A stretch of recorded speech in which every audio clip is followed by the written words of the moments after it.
More video and details coming out tonight of the deadly shooting at a Catholic church school in Minneapolis. Thanks for joining us. I'm Kim Chapman-Whitfield. And I'm Josh. I want to warn you here, some people may find the video here difficult to watch. A parent rushed to the Annunciation Catholic Church in the moments after they heard the shooting. They captured this video of students ducking and running out of the building.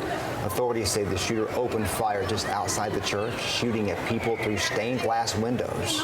Police say 2 children died, 17 others were hurt.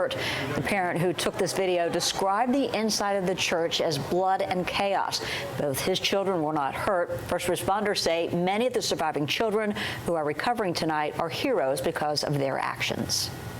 I think there's a lot of maybe unrecognized heroes in this event, along with the children that were protecting other children, which is really amazing to hear about.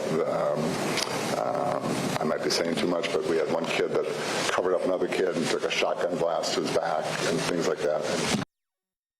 Investigators said they continue to look into a motive for the shooter who took their own life. However, the acting U.S. attorney from Minnesota did say today the shooter was filled with hate and had a desire to attack children. As authorities continue their work in Minneapolis, schools and law enforcement across the country say they remain focused on increasing their own security.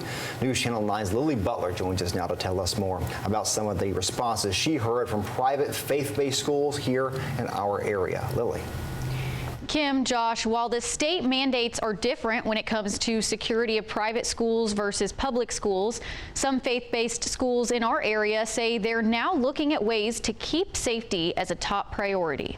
A lot of the measures that public schools are beginning to take and have taken, private schools are taking a serious look at. In 2023, just days after a shooting at Covenant, a private Christian school in Nashville, Governor Lee signed a law that allowed private schools to contract with local law enforcement for SROs. We need to be serious about protecting our kids and the teachers. Tennessee's Student Resource Officer Grant Program does not fund SROs for private schools. However, Patrick Bassinet with the Professional Educators of Tennessee tells us last year's budget did provide one-time grants to private schools for safety improvements like ballistic proof windows, something that could withstand a gunshot. There's been talk of metal detectors. Bassinet says there's no requirement for security personnel at private schools, but several faith-based campuses in our area like Silverdale Baptist Academy and Brainerd Baptist Academy say they do have armed security officers on campus at all times. Having a person who is trained to assess the situation, being there to assess the situation and take appropriate steps is to me, the human element is still the most important thing. River City Security and Investigations was founded by a retired CPD officer. Their chief of staff said they contract with 9 different private schools in Chattanooga and Cleveland to provide physical on-site security. It definitely creates a level of deterrence.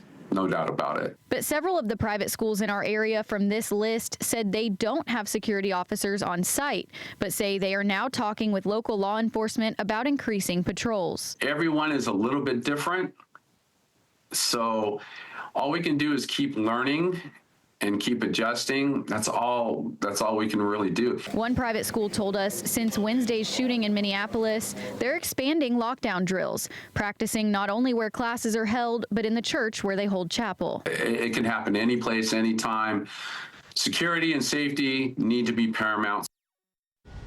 River City Security and Investigations says the officers that patrol schools are primarily retired law enforcement or people with a notable background in security. Josh. Lily, thank you. Authorities in Minneapolis say the Annunciation Church had a practice of locking their doors once Mass started. They say that practice likely saved lives.